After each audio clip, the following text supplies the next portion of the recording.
আপনার ফোনে যতগুলো অ্যাপস রয়েছে সবগুলো কিন্তু দুইটা দুইটা হয়ে যাবে একটা সেটিংস করলে। যদি আপনি চান যে আপনি দুইটা মেসেঞ্জার ব্যবহার করবেন, দুইটা মেসেঞ্জার আইডি ব্যবহার করবেন, অথবা দুইটা ফেসবুক, অথবা দুইটা ইনস্টাগ্রাম, আপনারা যে কোনো অ্যাপসকে দুইটা বানায় নিতে পারবেন। তো চলুন দেখে আসি। তো আপনারা সর্বপ্রথম আপনাদের মোবাইলের সেটিংসে চলে যাবেন। তো এখানে আমার সেটিংস, তো আপনারা সেটিংসে চলে যাবেন। সেটিংসে আসার পরে উপরে সার্চ বক্স পাবেন, এখানে সার্চ বক্সে লিখবেন ডুয়াল অ্যাপস। আমি লিখে দিচ্ছি।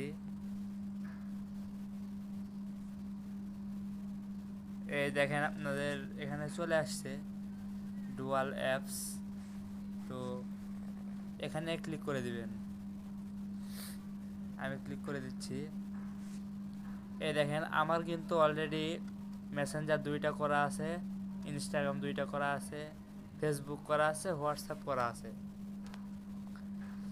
তো আপনারা চাইলে আপনাদেরকে দেখাই, ধরেন আমি ডারাসকে দুইটা করব। তো আমি ডান পাশে দেখেন টিক মার্ক রয়েছে, এই যে এখানে এই অপশানটা আপনারা চালু করে দিবেন। তো এখানে আমি এটা চালু করে দেওয়ার পরে এটা কিন্তু এখন দুইটা হয়ে গেছে।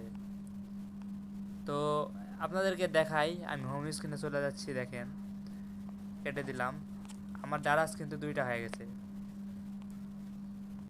এই যে এখানে দেখেন দুইটা আছে, একটা হচ্ছে ডুয়াল আর একটা হচ্ছে মেইন।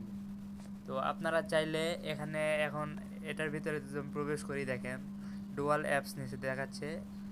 এখন আপনারা এখানে নতুন করে অ্যাকাউন্ট খুলতে হবে। দেখেন আমার কিন্তু এখানে অ্যাকাউন্ট নাই। তো এখানে নতুন করে অ্যাকাউন্ট খুলতে হবে। আর আপনাদের আমি যদি আগেরটা দেখাই, এই যে এটা দেখাই, তো এখানে দেখেন আমার অ্যাকাউন্ট কিন্তু রয়েছে।